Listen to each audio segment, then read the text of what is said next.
Oh, welcome aboard. You found Fishing Without Bait, whether by accident or on purpose. Here you are. And keep in mind, my friends, that everyone has to be somewhere, and you're right here, and it is right now. Welcome to Full Impact Mindfulness, Fishing Without Bait, a lifetime without definitive expectations. And keep in mind that you're not going to be riding a unicorn, throwing rainbows and butterflies out to the wonderful people that you meet on your path each day. Being able to sit back and say, it's good to be me, is being able to participate in those times of life without being overwhelmed and with being able to respond rather than react. If you want looking to create yourself rather than to find yourself, you've reached the right place. If you have the honesty, open-mindedness, and willingness to try a few sprinkles of pixie dust of each, welcome aboard. And as always, I'm Jim Ellermeyer. I'm a behavioral health therapist and participant in this podcast. And as always, given our eclectic roster of guests, we like to bring people back and catch up with them and maybe find out what's going on in their lives. And today we have our good friend Jason back with us again. Thanks for having me once again, Jim. So, for those who perhaps did not review the previous podcast, could you share with what it was like, what happened, and what it's like now? What led me here, again, was something that I was thrown into. I basically contracted a rare muscular disorder. And it was during a time when my career was going well. And it just changed everything, and quite quickly. And I searched for the lifesaver, if you will, and went through a lot of different things, throughout that search. And I really went back to something that I dabbled in, which was meditation. And in meditating, I found that peace, and also the ability to, I guess you'd say, analyze, what's going on in a way, with clarity. And that certainly was a game changer for me. So what you're saying is that for the folks out there who are listening, and our podcasts are generally centered around resiliency, the ability to change, because everyone is kind of stuck in their lives. There's a lot of people that say, well, you made it, I can't. I can't overcome these type of obstacles. I have a fear of change. And it's how no one plans for a bee sting. Right. Jason. No one plans to get rear-ended in a car. No one plans for a broken leg or a life-altering event like you had. So I would have a hunch that when you were originally diagnosed, there were some fairly dark times. Absolutely. And I went through not being diagnosed, not knowing what was going on. And that was really frustrating. And that caused, a lot of anxiety. Am I going to be here basically going forward? I have 2 young children, a wife, and so yeah, obviously it was pretty scary.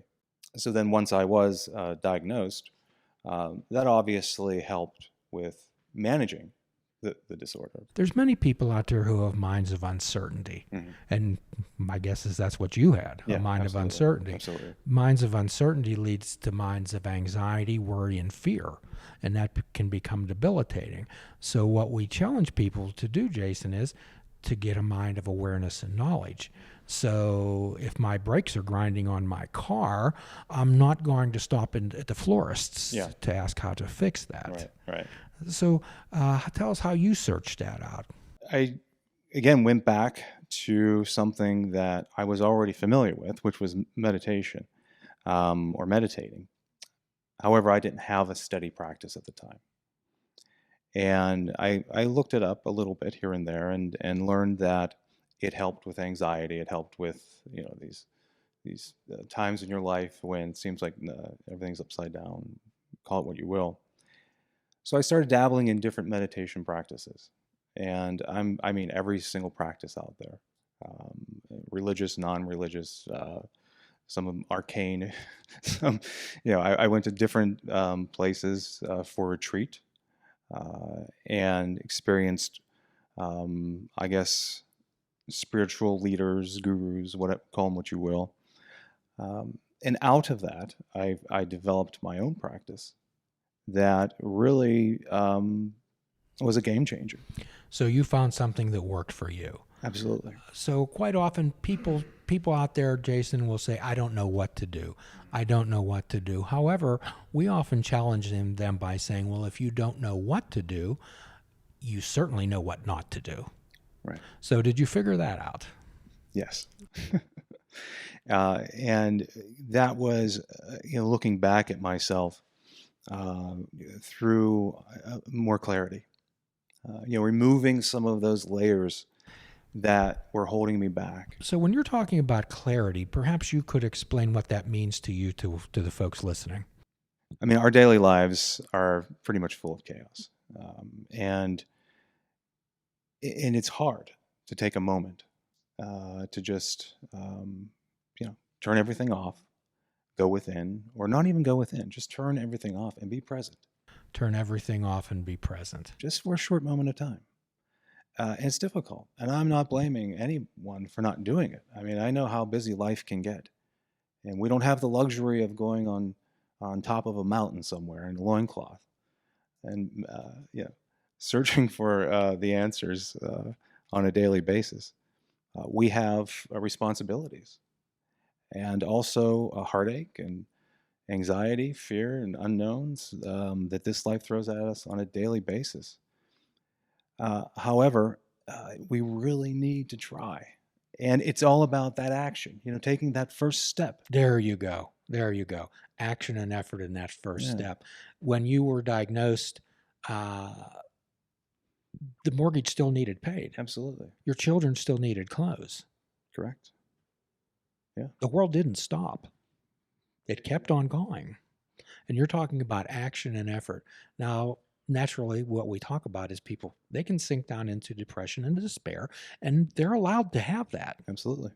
Well, you and I talked earlier, we talked about some 12-step terms. About one of the thoughts out there is it's easy to say to someone, well, God doesn't close one door without opening another. And then they walk away and you're saying, well, where is this door and how do I get there? Mm-hmm. In the 12-step world, we often say that, yes, that's true. However, it can be hell in the hallway. Mm-hmm. So you navigated the hallway. Yes, absolutely. So could you share with people out there, you don't have to go into specific details, but how does one navigate this hallway? Certainly is not easy. And the first step is just that. It's taking that first step. And it's you need to have that intention to do intention. I like that word. You need to really create your own door and open it. And, it's difficult. But again, when you take that first step, you'll be amazed at what you find. And, with the present moment awareness, it's just not about just sitting there and saying, okay, I'm here. Yeah. It seems like that, and it is easy. But when you do stop and focus on that breath, that life-giving breath, that moment to moment, breathing in, breathing out. Again, it's so simple, yet it can be so profound. You just tune in to a moment that excludes all that chatter, all that craziness, all that chaos, for only a moment. And the more you do it, the more you're in tune with your true essence, your true self, which is void of all of this craziness and chaos that's going on in the world. However, that's not going away. When you so-called leave the present moment, and or a meditation practice, whatever it may be, all of that's still there, and all of that craziness, some call it darkness, is still there, and it's part of life. It's part of us. So I'm a believer in not negating that and telling people, oh, just be in the present moment, be in this bliss, and everything will be okay. And at some point you'll reach some nirvana, and again, we don't have the luxury to sit on top of that mountain and find this thing. Okay. Um, uh, However, we can taste for a moment. We can dive into our true selves, our true essence. That again is just void of what is going on around us. However, again, it's not negating that. It's not eliminating it. It's actually helping us in ways that we're missing right now. We can now deal with it in a much better way. We can prioritize what's going on in our head. And we realize, oh, maybe I shouldn't be so concerned about such and such.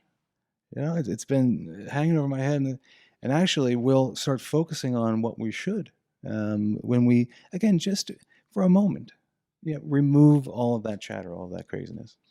So we've often talked about life can be divided into two columns, Jason, things I can control and things I cannot. Sure. And most anxiety and depression occur when we live in the world of things we can't control. Sure.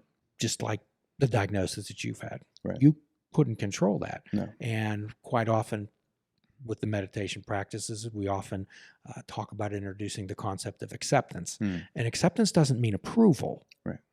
It just means accepting the fact that, yes, this is it. Right. I don't approve. I don't have to approve of it. Right. Just, I'm sure you didn't approve of what happened to you. No. So tell us a little bit about tell us a little bit to the folks out there, how one comes to radical acceptance of something that's you wouldn't order for Christmas. It really comes down to the realization that it just is. It is. Birth happens, death happens. Worlds collide. Stars collide in our cosmos on a daily basis. Horrible things are going to happen, but also great things are going to happen. Good things are going to happen. Okay. I mean, the issue is for people, and this is my opinion. It's where they're standing at the moment. If we look, if we draw a circle or something, we make one side nice and bright and light and cheery. We make another side dark and horrid, call it whatever you will. That's life on a daily basis. And then I would take it even further. I would take something, I'd swirl that together. I'd mix it up. That's really, in my opinion, life on a daily basis. And also what's contained in there, or actually around it, if you will. Let's go further outside that circle. Is that making sense? Yes. So, is an unknown. And the unknown is, let's say, what happens when I die. What was I before I was born? A huge question for many people. Right. But right now, our main issue is this swirl that we're in, and we're mixed up in. The thing is, if you were to stop that swirling, if you will, and go back to the light side and the dark side, I don't mean to use a Star Wars metaphor, but the problem is people think they get stuck in that dark side, let's say after the swirling or during the swirling. And it's my, I've dealt with some clients here at Mindflow. They think that's where they belong, or they think that's all there is. And what I try to get across to them is, no, not necessarily. That's not necessarily the case. If I could put you in the middle of it, that might be a better spot. And you're part of this as well as this darkness. And however, you are a positive creation. I get into this idea of creative evolution. Ever expanding, creating. And I think that's, the self and humanity as a whole. So could you explain that a little more? Are you talking about identity formation? Where are you leading to? It starts with the initial spark, let's say, of a person arriving upon this earth, right? That's a positive creation. So what I get when I talk about the hemisphere and the light and dark, I said, that spark happened over here. The other side negates. All right, we need that balance. You can't have light without darkness. That old saying. Sure, of course. So originally, you're here in this positive creation, this light side, if you will. That's your true identity.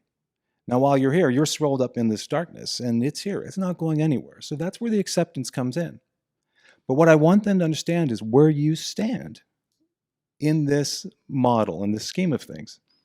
And it's really just a realization of what one is. And that is a positive creation. You can't negate one happens, from zero. So you can negate it back to zero, but it was still a one initially. It still took a step forward. And I don't care how horrible the situation was when you came into this world, you were still a positive creation. And one of the things I developed, I call it Apeiron meditation. Apeiron is a term, it's one of the early terms for infinity from an old Greek philosopher. The way it addresses infinity is quite interesting and still used to this day. And there's an ever-expanding universe, but there's also this mechanism, if you will, within it that uses something for so long and then lets it it dissolves and then picks up something new so it can continue to expand. And with this meditation, what I'm doing here is telling people, okay, well, we need to use some of that. So this world uses that, for this balance, if you will. But you are on this light side. Okay, you are a positive creation. Ever creating, ever expanding within this scheme of things. You're not stuck in this darkness only to implode and end up nothing. And so the meditation takes one through simply a present awareness, an awareness that, okay, I'm here. And then an awareness that I am kind of fused into this earth, that there's a relationship with the earth, with humanity as a whole. And then you realize there's a relationship with not only the earth, but the cosmos, the ever-expanding universe. And you then, step 5, as I call it, you look at yourself, if you will. And, darn, to be polite, I'm a plane made out of concrete. And I'm dropping fast. I'm a plane made out of concrete. I like that term. I came to this realization that I'm one with the cosmos, that I'm this positive creation, but I'm falling fast. Something's not working. Your way's not working. It's not working. I'm falling fast. And step 5, this is where we lead into step 6. And step 6 helps us remove the concrete. Hopefully step 6 is the hammer, where you can start chipping away at this thing and continue on with your further expansion. And it's just that awareness of your true essence, your true self, which I believe is that positive light, that positive initial spark. And really, it's just a mindset. It's nothing, some could say it's spiritual, right? And you can apply that to this meditation. It brings you closer to God or what have you. But it can also just be secular as well, that's for sure. And that's really its basis. Again, we're saying you're a positive creation. You cannot deny that. And there's things that, based on what we see, seem negative, seem negating, right? But we need those things for that appearance, for that constant expansion. But you need to understand your place in it. So once you realize, okay, well, this is my place in this, it's just a clearing. It's that creating that clarity, and that ability to view things differently, and to give maybe some things that you were giving so much importance to, maybe a little less so, but it doesn't remove that swirling, if you will, or that daily grind that we all have to experience. So what I'm hearing is a number of things from you. I'm hearing the relationship to the so hum mantra, I am that you're connected to everything. Yes. There's part of that. And also what I'm hearing you say is there's actual steps to take, not just some type of platitude or some type of a quote that things will get better. Right. And also what I'm hearing you saying is helping people figure out in their life what's important. And most people stay in situations, Jason, because it's not comfortable. However, it's familiar. Okay. And what I also hear you saying is that most everyone has a dysregulated thinker, which can be described as also as an inner critic. And there's also your authentic self, the I self, which is what I like to call it, that can really make choices in your life. And again, correct me if I'm wrong, but I'm kind of saying that most people have the lenses in their glasses reversed, and they're thinking of why they can't do things rather than the reasons that they can. So how would one contact you, Jason? Yeah, you can call the studio or visit the website where that number is available. And the website is? It's mindflowstudio.com. And we're going to link some of your videos that you've had done to this particular podcast. We're going to link them on to our website so people can get an idea. It's always nice to get an idea before you go to a place of exactly what you have to offer. Sure. Well, Jason, it's been delightful. Oh, same talking here. to you today. Pleasure. And as always, we offer a free prescription at the end of every podcast. Fruits, nuts, and vegetables, and unplug your television and take up fishing. And for a truly mindful experience, we suggest that you fish without bait. Do a kindness for yourself, do a kindness for another. Forgive yourself, forgive another. Till all are free, none are free. Namaste.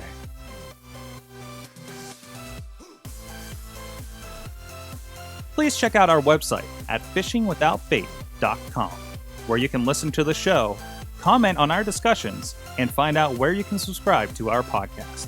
If you're interested in flying the colors of Fishing Without Bait, click the shop icon on our website. We have clothing, mugs, cell phone cases, and so much more. Show the world that you fish without bait. This show is a member of the Sorgatron Media Podcast Network. Find out more at sorgatronmedia.com.